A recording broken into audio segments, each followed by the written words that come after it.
Hello and good afternoon, ladies and gents, and happy Saturday too. My name is Miguel, aka Mighty Migs, and I'm the host for this Passion for Acting podcast, episode number 13. And today's guest, I have one of my fully sick Habibs, Hassan Elkawam. How are you, good sir?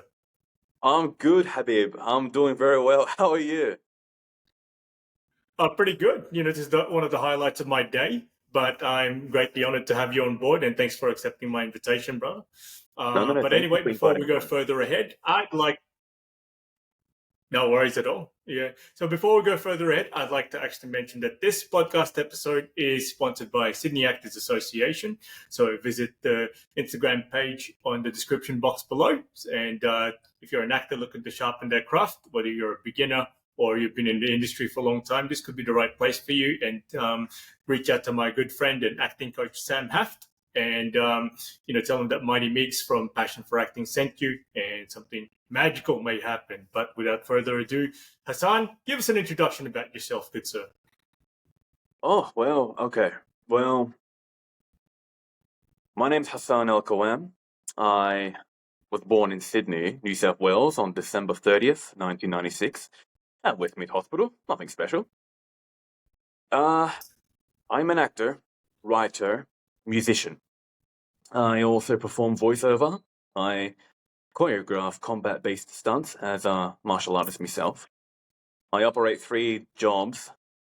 1, I'm an employment agent for the people with disabilities.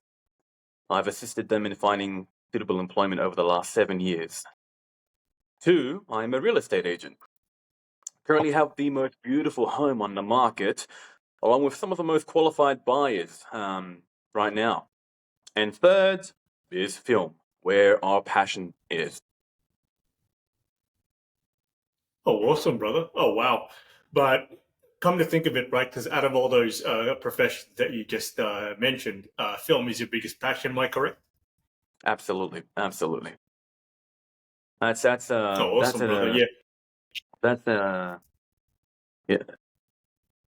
That's a something. Look, given. I've made there's things that you do for what you love, and looking back in hindsight, I believe at an age that I am in now, um, you know, this is something that I have never gone as far to make happen.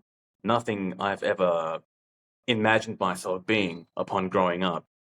I've never sacrificed so much as I have for this industry, and it has to mean something for us all, right? If we feel that way.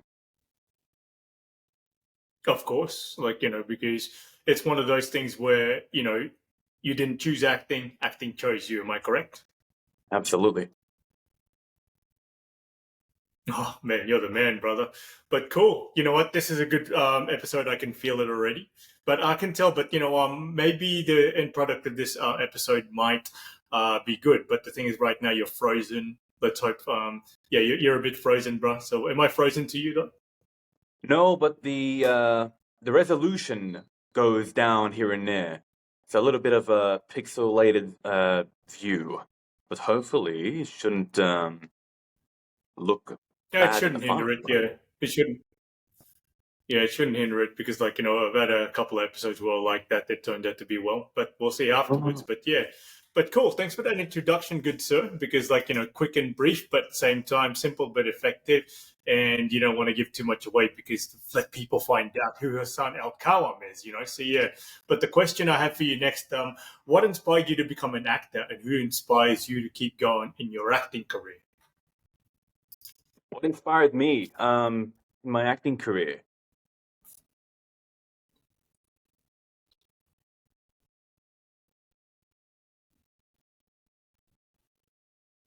Look, me growing up, I always thought out a larger world to explore. I watched a lot of movies and played way too many video games, and I would always find myself becoming immersed in these worlds. Um, I found inspiration from people and characters, even fictional characters, that made me believe I can achieve more in life than, before I die. And not to sound sentimental, but the people who inspired me, my dad inspired me. Um, Bruce Lee inspired me. Jackie Chan, who I've met, by the way. I'll tell you about that in a bit. Yeah.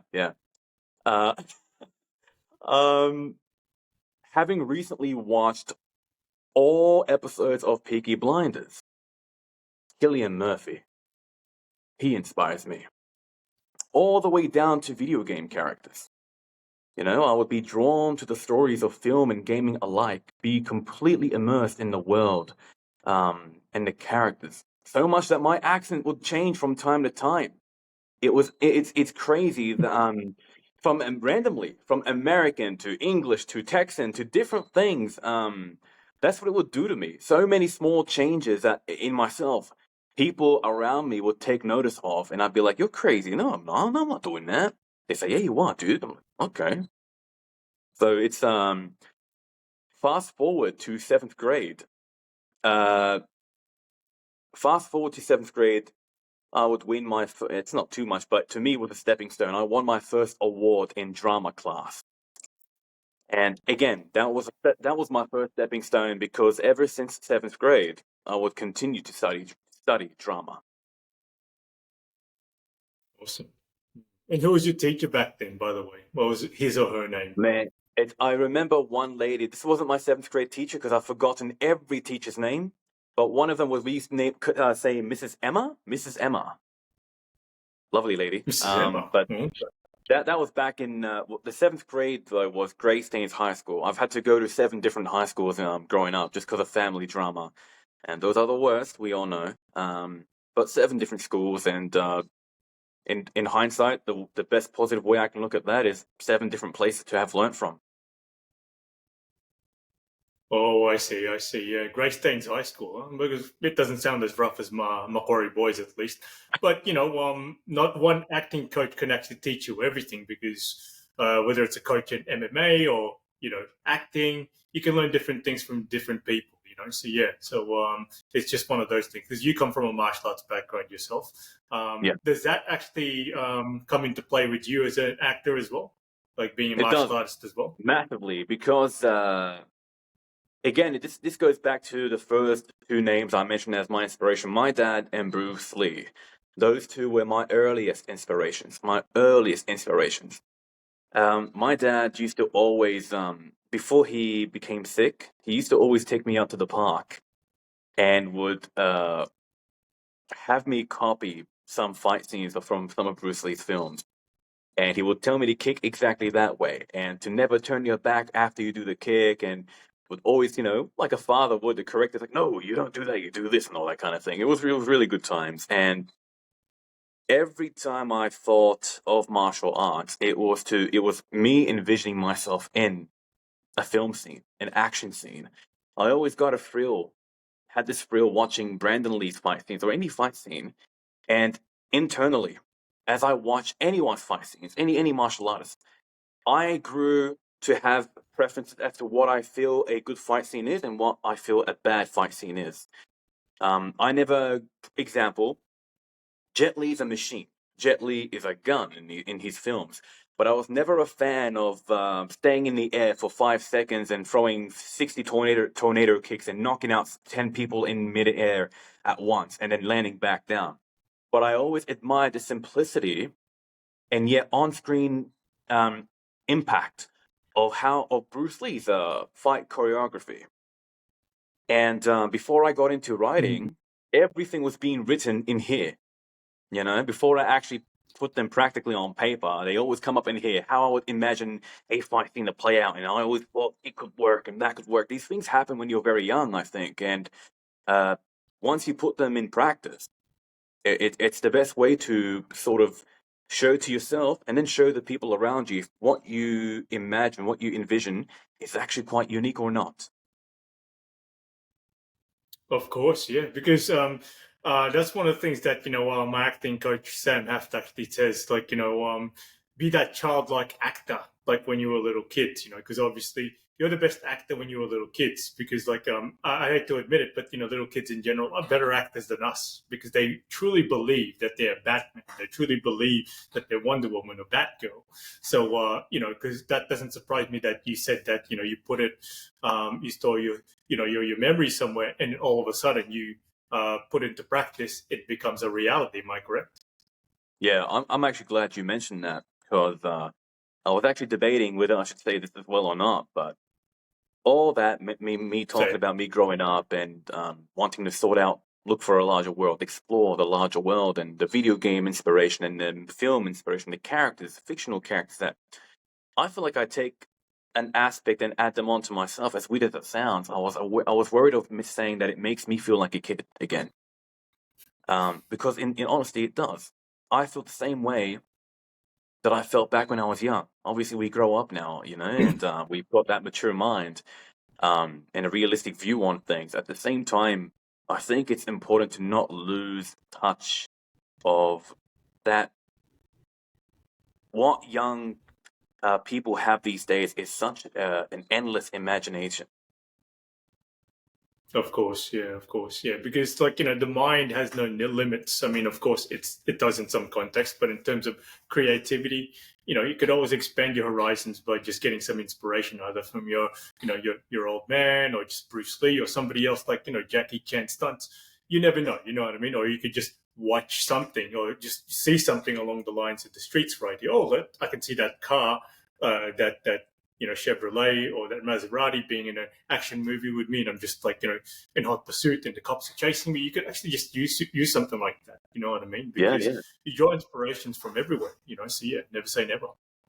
I think so, and it's good. That's how things are created, I believe. And again, when it comes down to not just in film or acting, but life in general, Bruce Lee is a massive percentage of inspiration that came from him. I've got many other Mm, inspirations out there, as I've mentioned, names and characters, and believe me, there's something about these things that we come to um, thankfully get influenced by other amazing people's work. I mean, they put the time and effort to create these stories, and for some people, you can sit down and enjoy them, and that's it. Go on with your life. But there are people out there as well who loves to be able to challenge the world with their own ideas. of course, yeah, and that's the beauty about it, right? Like once you have an idea, write it down and just keep it sacred and just keep it close to your heart, so that nobody else could actually mimic it or just try to copy it in their own way. So that's the best thing I could suggest in that context, because you, as your imagination, keep it unique to yourself, brother, and just keep developing that talent there, bro. So yeah, but it's good to hear that you had inspiration from Bruce Lee himself as well, just like I have. Obviously, this isn't about me, but I can only imagine and understand to a certain extent of how much of an impact he's had in your life as well. Just being like water, how it actually applies to being an actor. Huh? It's honestly, it gets to me, man. It gets to me talking about Bruce Lee because in such a weird way, he reminds me of my dad. Oh, gee. Mm. It reminds me of my dad because dad always had a funny way of, I'm telling you, how my dad fits into the whole inspiring me in film in general as an actor was because believe me, man, my dad, he didn't need to be on camera to show me how good of an actor he was. Yeah, He yeah, showed me a yeah. lot, man. That guy can act. He could act. I've seen in real life experiences. I've seen him do things, and in some moments, when he's angry, he looks really angry. When he's funny, I'd piss myself laughing from that guy. Any sort of an act he could, his face was able to mold in whatever the heck he wanted to portray. If it was angry, I used to be scared of him. If it was funny, he'd be the funniest man in the world. Um, for all the family drama, we all went through this kind of thing, I know. But for all the family drama, man, there's a lot of things I learned from him that I wish he was around to hear me. Heck, even before he passed away, I wish he heard the things I would tell people about him. You know. But Bruce Lee is not just Bruce Lee himself. He literally, I see my dad there, and I see Bruce Lee there together. Because if it wasn't for my dad, I wouldn't have been to. I wouldn't have. I'll even go as far as to say there's very few things I feel that influenced me in a way for me to become the person I am today, and to talk and respect the people in this industry. I used to always hate the fact that sometimes I come across as way too naive, and people see that in me. Whether they like it, they hate it. I've learned to just disregard it. But it's still touching to talk about.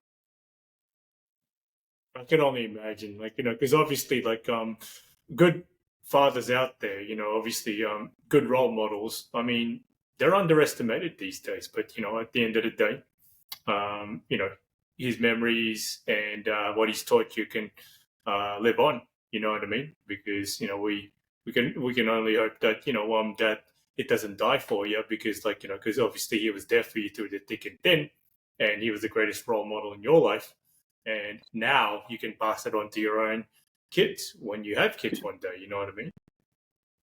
Yeah, man, that's beautiful. I mean, I already have a name. If it's a son, I have a name already.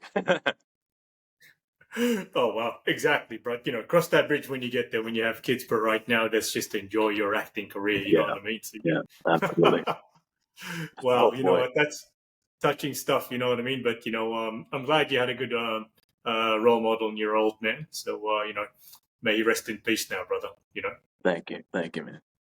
No worries at all. So the next question, it's like, can you please tell us about your experience learning film and theater acting in NIDA? Because you're you're one of very few people who have had a NIDA experience here in this podcast. But I'd like to hear your side of the story from that. Oh well, it was tough. Uh, Actually, I was referred to NIDA upon meeting a musician at the Sydney Conservatorium of Music, because I've got a musical background as well, and I've studied at that school for a little bit. My time both at the Sydney Conservatorium and at NIDA was actually not long, quite short actually. But I remember I've always enjoyed the practical part. In any form of studying, I always enjoyed the practical part. Um, I recall I recall rehearsing creative scenarios in front of in front of the teachers, and I can vaguely remember the day and other students were showing the teachers their own rehearsals, and every single student copped heavy but constructive criticism.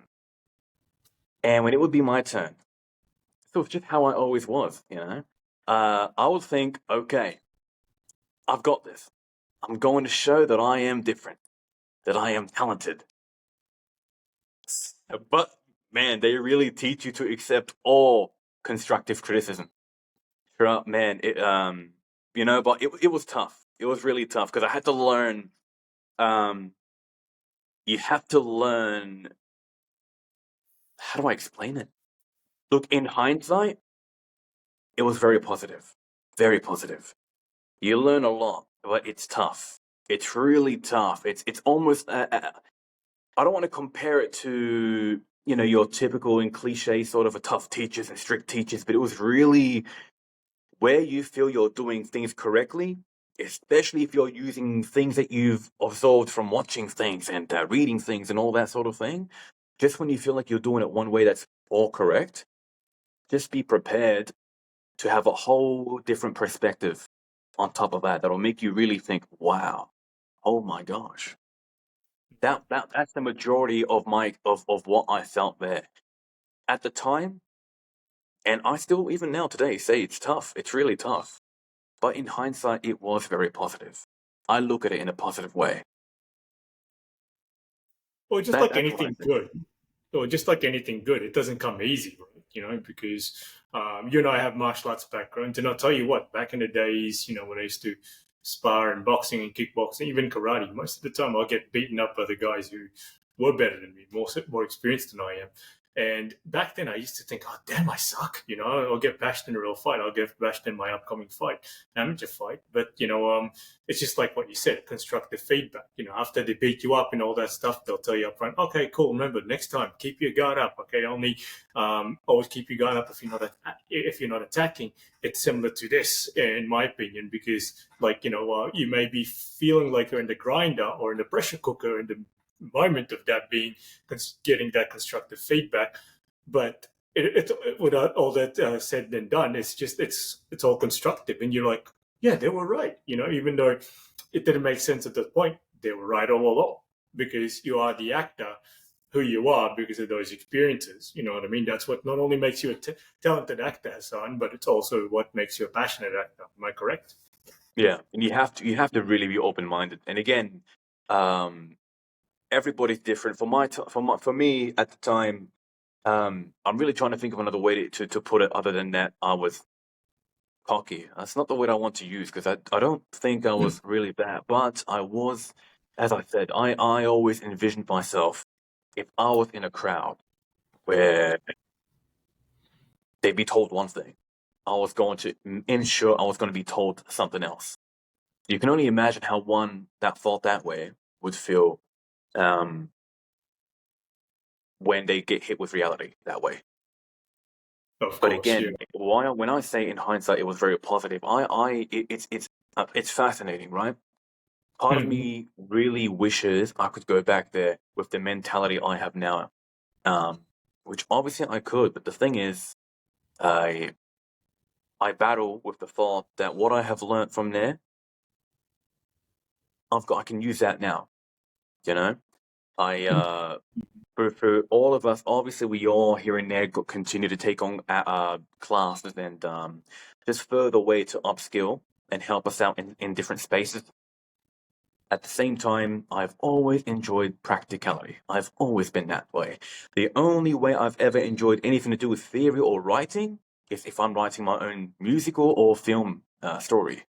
Because that's when I have to be, and perhaps I speak for most of us too, but we've got to be driven by by an energy. This energy I call excitement. Not to sound funny here, but everything in the world is created from excitement. You and I both. I'm pretty sure our families were a bit excited before we were born, right? Putting Mhm. it in a funny way. Even if it boils down to that, everything, every idea, creation is comes from excitement. Mhm. And I always get excited for practical things, and I hated theory. I always have in any subject, even the subjects that I loved, music and drama. But uh, again, at this age now, I look back and I say, I wonder how I do if I did go that way, challenge myself there again. It's interesting, something to think about. Well, I think, because you are who you are right now because of those experiences. You know what I mean? I mean, maybe if you were gone down a different route, you probably won't be who you are right now. I could be wrong, but you are who you are because of that route that you took. In NIDA, like when you received all those constructive feedback and yada yada. It was a pressure cooker back then because it's the first time, and because obviously back then you were less experienced as an actor, but it is what it is, because that's what is making you mold yourself to be a better actor and a person, so of course, if the time comes again, like a similar pressure cooker season comes in your life, you know how to handle it better. You know what I mean? Yeah, yeah. I So, think yeah, we definitely. I mean, we never know how else we could be. You can. I suppose the safe way to look at it is perhaps you could have been better, but you know for a fact you could have been a lot worse. You know for a fact that you could have been a lot worse. And if you do feel that way, then you're okay. You're okay because you can always improve. You're not looking to fall. You're not looking to fall down. No one should be looking to fall down. Um, of course, yeah, of course, be yeah. grateful with what you have learned and what you have done. And again, if you ever feel like you could have been better, just know that you definitely could have been worse. And if you can really be comfortable with that idea, I think you'll be definitely you'll be okay to keep pushing forward. Um, that's my take on it. And again, we could always go back and challenge ourselves in that form a way in future. At the same time, we take what we've learned, we apply them in practicality once we're there, and I'm sure your art will be seen out there. Of course, yeah, yeah, because like it's not the process is hardly ever pretty, because obviously, like what you just said, it could be worse. I can tell you one story about my time when being worse. I remember like having this insurance TV commercial like audition, right? I had to go to Surrey Hills and I had a whole bunch of dialogue that I had to learn, but I didn't learn it properly. I had a few days, but it could have been better. But I said no, I can wing this, and then when when I came to the audition, I was stressed because the trains were late, and I was sweating when I got there. I was extremely stressed, and I didn't really give myself room to breathe, and I just went straight into the audition room, and I apologized to the casting directors who were waiting for me like 20 minutes late. And it was so embarrassing that I forgot the dialogue. You know what I mean? And Oh my God. it's not. Yeah, it was so embarrassing, and I can tell that the people there were just trying not to look sad for me, but they looked embarrassed for me. And then I walked out, and I told our agent here, John Clare, of what happened, and he taught me a lesson as well. Well, just next time, if your audition's at 10:30 in the morning, what it is now, get there at least half an hour or 1 hour earlier, so you could actually memorize your dialogue, take a few deep breaths, relax, get into the zone. Let this be a hard lesson for you, Miguel. That's what he said. And then since then, I haven't made that mistake. And that mistake was only back in 2019, almost 5 years ago now. So, yeah. So, but see what I mean? I turned a negative into a positive, because nowadays, 90% of the time, I don't take my auditions for granted anymore. So, yeah. That's really good. Yeah, absolutely. Hopefully you don't make that mistake as well. But I'll do my best. Whether or not you do, just learn from it. Just keep moving forward like I did, bro. So that's a heads up for you, brother. So I like that. I like that answer you just gave to that question, bro. Because pressure cooker. But at the end of the day, it's not meant to be easy. Because if it's easy, I don't think any of us will grow. So yeah. You have to be open-minded to all these experiences. You really do. Yeah, everything happens for a reason, So only the Almighty can see the bigger picture, not us, So But cool. But going on to the next question, Habib. So what was it like playing as the King in Shakespeare in Belvoir Theatre? Because this is what intrigued me the most in your one of the things that intrigued me the most when I looked at your resume, and that's the reason why I wanted to see this, because I'm not too familiar with so many people who have actually done a Shakespeare gig before. So fill us in, please. Very it's probably the funniest bit then. Very melodramatic. Very melodramatic. So much over exaggerated things that I don't think I've wow. Okay. So our team, we were all just a bunch of youngies, We were all young, performing our play in front of an audience filled with the elderly. Okay. Our play, if I recall, was a variation of King Henry. King Henry, and I believe Jane Seymour. Man, the guy had like 5 different wives. Six, even more. And it was a variation where, how do I say this? It was a tragic end with the death of the Queen. And it was a tragedy play. It really was. I mean, it was interesting that after my character would mourn the death of the Queen, because that's basically what happens in Shakespeare's story of King Henry. But again, it was a variation of it. When my character would mourn the death of his queen, when that would happen, my character, King Henry, would go on the rest of the play wearing black.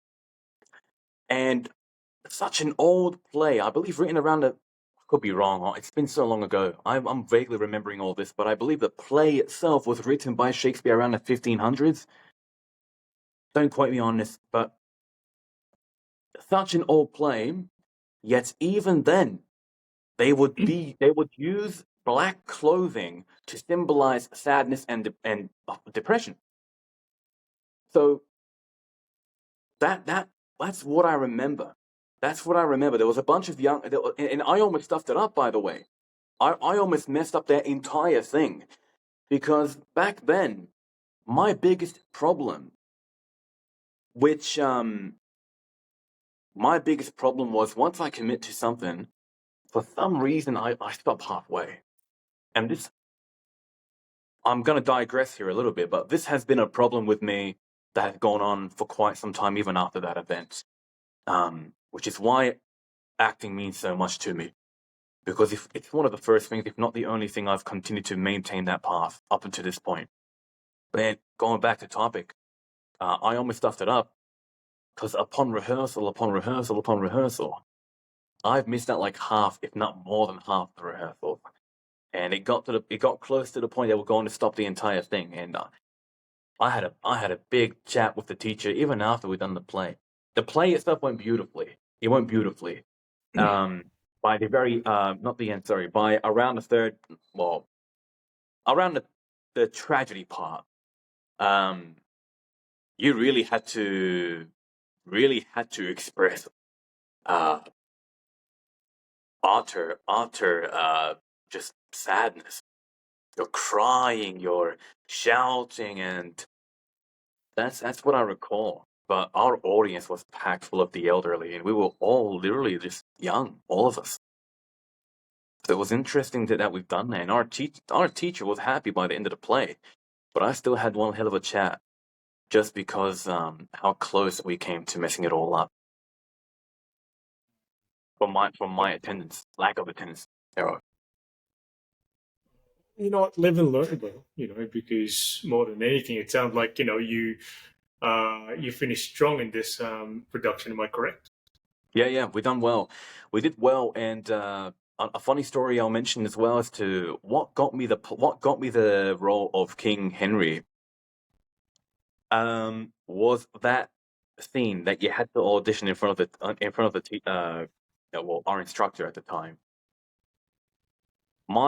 It was very, I guess it went on for just it's a couple of minute audition for King Henry, and it was the audition piece itself was just the death of the Queen, and I'm pretty sure it's Jane Seymour. I used a jacket. As my Queen. I used the jacket as I'm holding the jacket in my arms, and I'm like kneeling on the ground. And I remember this part because it was one of those things that you didn't think you had it in you to just look bullocks, right? Look mental. I'm full crying, and it escalated. Like I started by saying no, my Queen, my whatever, and it escalated more and more and more and more to the point. If you could forget that I'm holding a jacket for a bit, and you think, "Fine, this guy actually crying," because that was our instructor's reaction, and that's what led me to get the part. And you got to remember, this was all during my theater stage as well, and I was still sort of feeling fresh in theater at the time as well. To me, anyway. And I thought I had it in the back of my mind that I'm looking absolutely crazy, but the rest of my mind was just in the world. I'm so emotional. My Queen is dead, and it's a jacket in my arm, and it worked. Whatever you had to do to get the job done and to make it look convincing, yeah, because obviously in that position right there, because when you said you were in distress, like where you feel like things weren't working out with you in Belvoir Street Theatre, you could just use that emotion into your actual piece. Am I correct? Yeah, you almost feel like you lose control for a moment. You lose control. And I suppose when it comes to that sort of, when you want to express there's a word for it, I can't get it out of my head, but when you want to express such a, a dark feeling that way, perhaps in theater, especially when you're having an audience watch you live, you have to lose yourself in these kind of situations. I feel that way now anyway. But whether it's the correct way or not, it worked. And I felt weird. I felt weird doing it because, again, something about it got me in the moment. Yes, it's I'm talking about the audition. You can only imagine how I felt during the play itself. But that scene, you lose control. That's what it can do to you. And I mean, look, I always preferred screen acting, just to put it out there. I always preferred screen acting.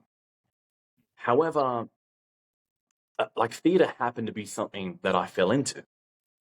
I fell into it, and you know what? I'm glad I did. Honestly, it's a very it's very different than screen acting. Very different. I mean, what about you? What are your thoughts on theater comparison to screen acting? A good question. For me, I prefer film over theater as well.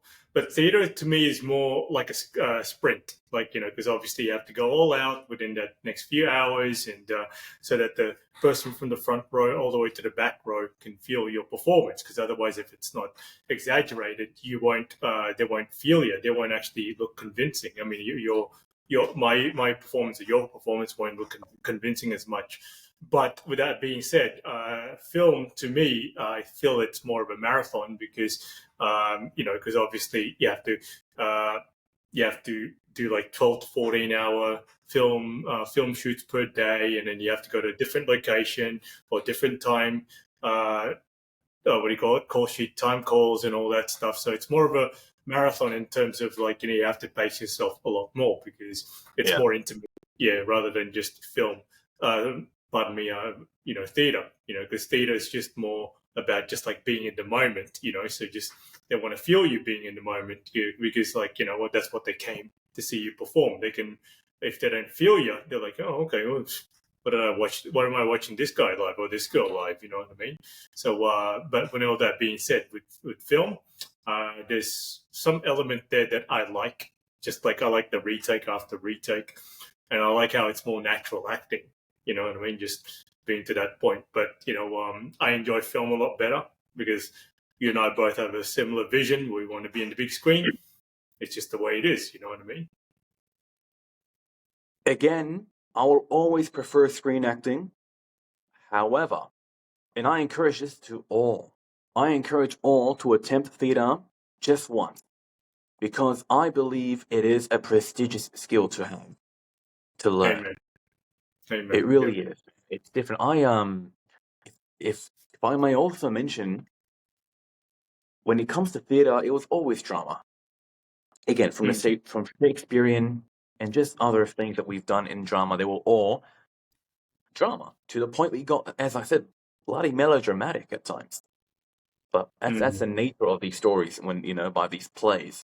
However, if I may fast forward to my most recent, or one of my most recent plays I have done in theater was a play last year I did at the Penrith Ruby Productions, Mhm. called Black Comedy. Now the name has meaning. It's a 1960s play written by Peter Shaffer. Very old play, obviously, but not Shakespearean old. And it's a comedy. When I got this opportunity, it was wild. It was really wild how the whole thing came about. I'll try to make a long story short, but when I auditioned for the play, I thought, you know what, let me get back into theater, that is, and try comedy for once. I have never done comedy in terms of theater before. Never done it before in theater. So this would be my first. And I have a look at the roles available, and I thought, you know what, there's a character in the play who's a German electrician. And he comes in halfway through the story. Now, the entire play goes for just over 70 pages. And if you want to calculate that, the play went for just over an hour and a half. An hour and a half. So I originally auditioned for a character who comes in halfway of the play. I do the audition. The next day, I get an email confirming that I got the part. Beautiful. The very next day after that, I get an email from the same director who goes, look, we've had to change a few things around. Could you instead play as this other German character who comes in at the very end? I'm like, oh, well, that's a bummer. No worries then. I've only got 3 pages to memorize. And I spent weeks memorizing only 3 pages. As we get only a month and a half away from the play,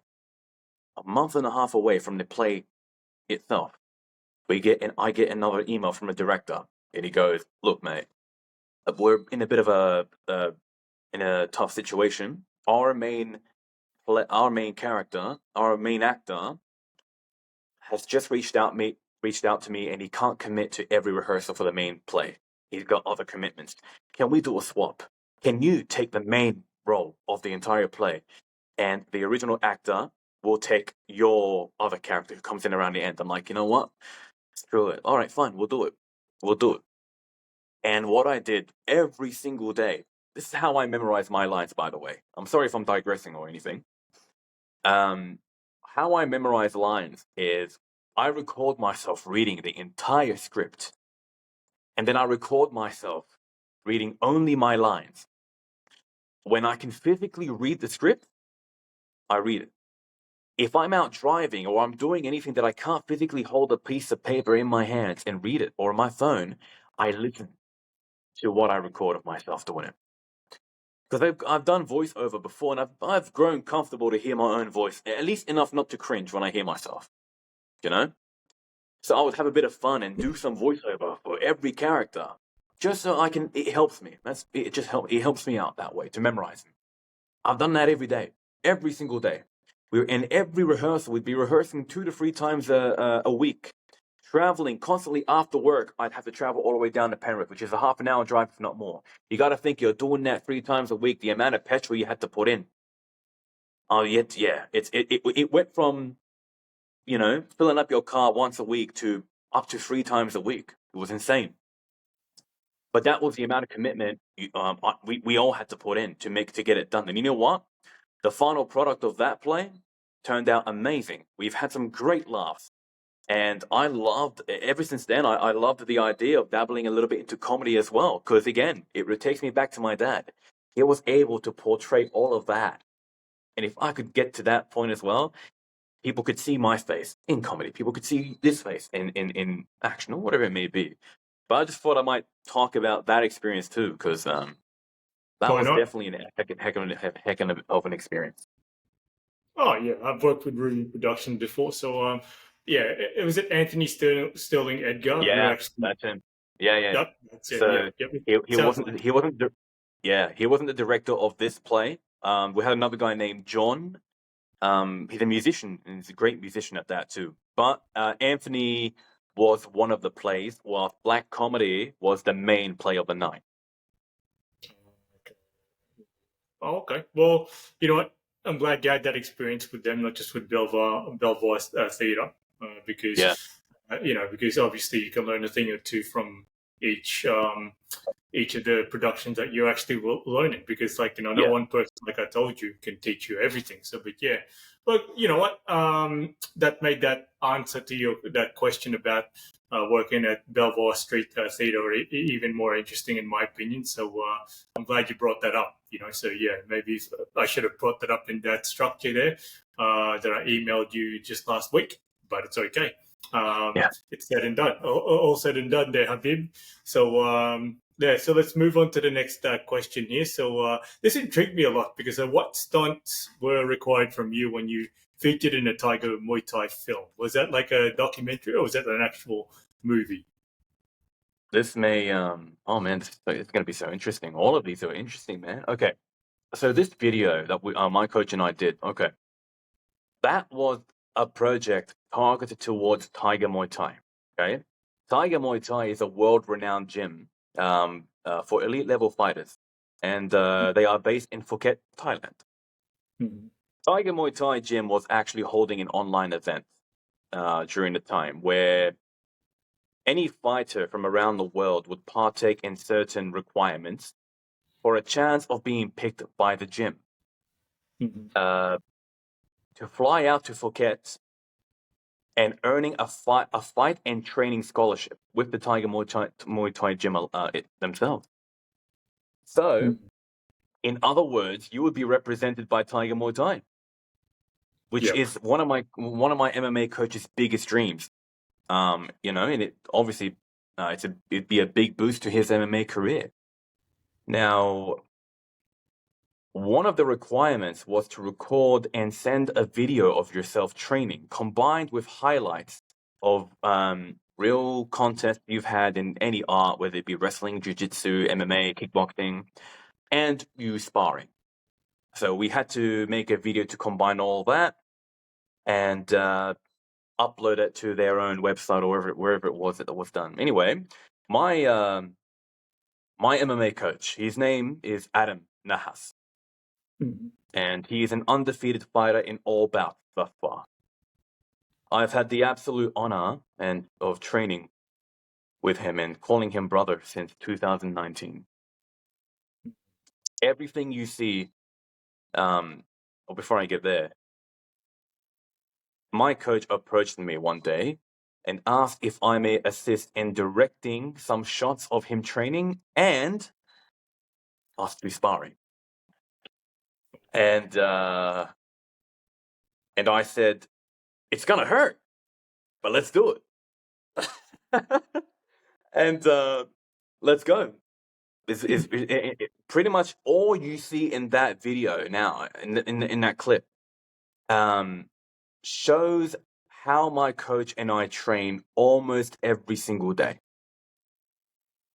Apart from the last bit of the video where you actually see his competitions and his wins and his record.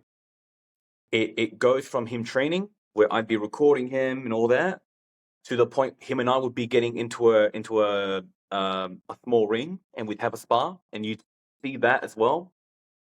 And the guy absolutely goes nuts, man. And you know, despite my coach not winning that opportunity anyway, the video blew up around the seams. And now my coach has some big things coming up.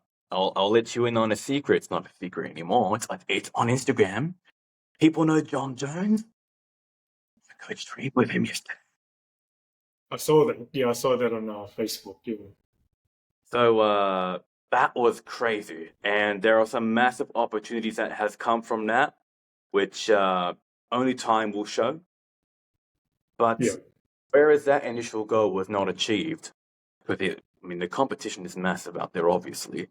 But that video has helped my coach lead up to the point where he's got a bright future ahead of him. He's got a super bright future, and for a guy with a beautiful heart like him, I'm so happy for him. And the other bit was because of that video, I've been recognized as the guy that got thrown around by Adam. I'm telling you, when I go back to the gym, people are like, hang on, were you the guy that was in that video? You were like, yeah, and you were like, yeah, and you were like, yeah, okay, right. I'm like, yep, that's me. Yeah, bro. I've seen some of that stuff because, like, I watch a lot of the Tiger Muay Thai videos as well with GSP training there, all these world class athletes, and it's the tryout process. I know what you mean because it's brutal. They're Yeah, beating up the guys, and like all these Thai trainers are just like beating on them as if like they're just amateurs and whatnot. But just to test their character, do I agree with the way they're doing it? Look, to some extent, yes, but the small extent, no. But it just toughens your character. But at the same time, this is the fight game. It could even be worse than that in the actual ring. If you get into yeah, the UFC or Bellator or PFL or even in the Glory Kickboxing gym, so we could actually only imagine what it's like to be competing at that level. And of course, you got to meet John Jones yesterday. Even though I may not be a fan of that guy, but I respect his skill.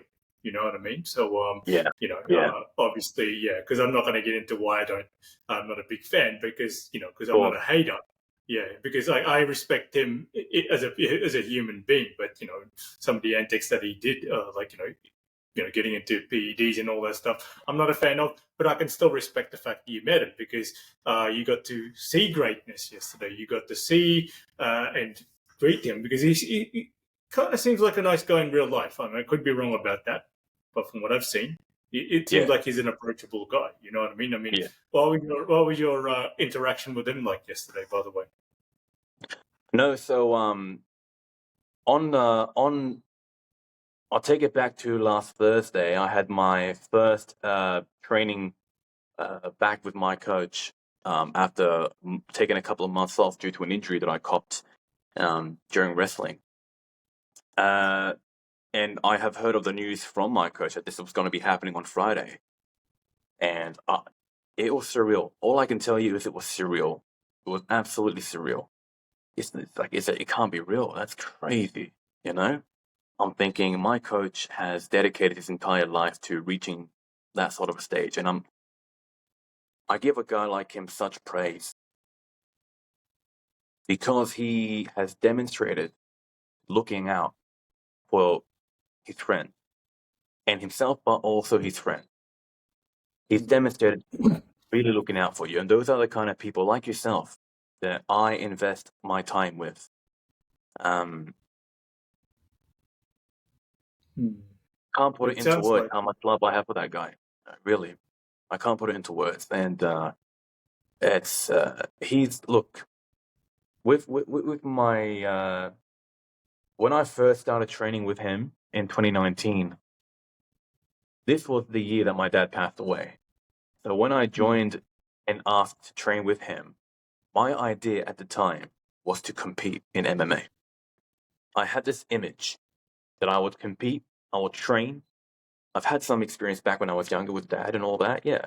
And I've had a kickboxing class when I was still younger, yeah. But I need to train. I need someone strong and good. And that whole image of me competing in MMA, climbing up in the ranks, and having that massive interview to tell the whole world about my dad. That all was, it's a beautiful image, but I'll be honest now, it was all emotional driven. Okay? It was all emotional driven. It was big enough that I spent years training with my coach. But over time, I'll be honest with you, over time, that drive to compete died.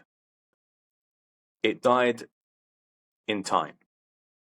But what got replaced was how important having a brother like Adam is. That I continue training with him because he is a brother of mine. Many times he says, look, there's only a few people I trust spar with. Would you like to come? I say straight away. I'll make time for you. Easy. You know?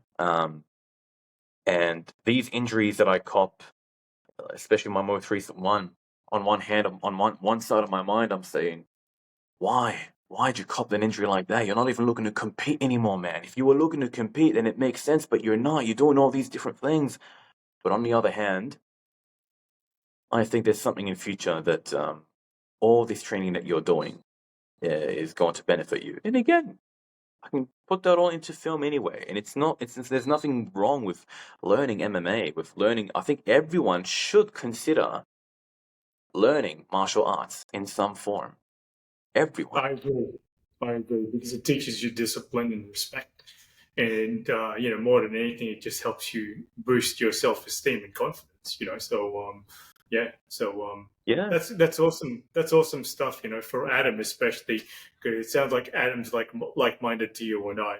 So, and those are the people who you want to be surrounding yourself with, right? Because there's no point, hanging out with other people who are not like-minded because they're just going to waste your time. They're just going to subtly poison you, or just directly poison you as well. So you just got to keep moving forward and go with your gut feeling who's going to be there for you through the thick and thin. And all of us are human, but just stick to Adam, brother, because it sounds like he's your no. hubby for life, Bryce. Yeah. He's incredible, man. He's amazing. And but it's good to, again, even you got to imagine this. Just like how I believe, if you get somebody who has a lot of issues in here, you get them into an art, it changes them for the better. I feel, whether it be music, if you teach somebody that has no idea how to create music, get them to learn. They might end up loving it. Get them to learn self-defense, martial arts. These things, even a bully would potentially change when they actually learn martial arts. Even I boxing, agree. even Muay Thai, even some of the more grittier arts. There's something about it where people walk around and say they want to put a chest out and put on a bit of a tough guy act. That comes from a place of insecurity, I think. Insecurity. There's I something that agree. they're afraid of, so they have to portray this act to keep what they're afraid of away from them. You know what I mean? So I I understand you agree. run I a agree. boxing class yourself. A boxing class? Yeah, I do. Yeah, but it's just more like group. But when it comes to the one-on-one classes, it's more technical. But the group classes that I run at St. Leonard's, of course, it's technical, but I only give so much away in a group class because it's going to undermine my one-on-one personal training value, if that makes sense. You know what I mean? So that's why if people learn more through one-on-one coaching. So yeah, so that's why, to an extent, yes. So I give a lot of good technical advice, but when it comes to the more sound advice and all that stuff, I leave it for one-on-ones. So yeah, but it is what it is, bro. So yeah. But look, so when it comes to this last question that I have here, brother, do you have any quick words of encouragement to our fellow actors who are going through any kind of discouragement, man? Invest your time with people who brings you up and not drag you down. I think the way you fight through the many times that you absolutely will face when you think, what am I doing this for? It's so oversaturated, and there are people with higher names, bigger names that are not even getting the opportunity of a lifetime. What makes me think I can get there? I think it's going to sound cliche, and I'll try my best to make it make sense. You first have to imagine the words here. Then you say the words here, and then you believe it here.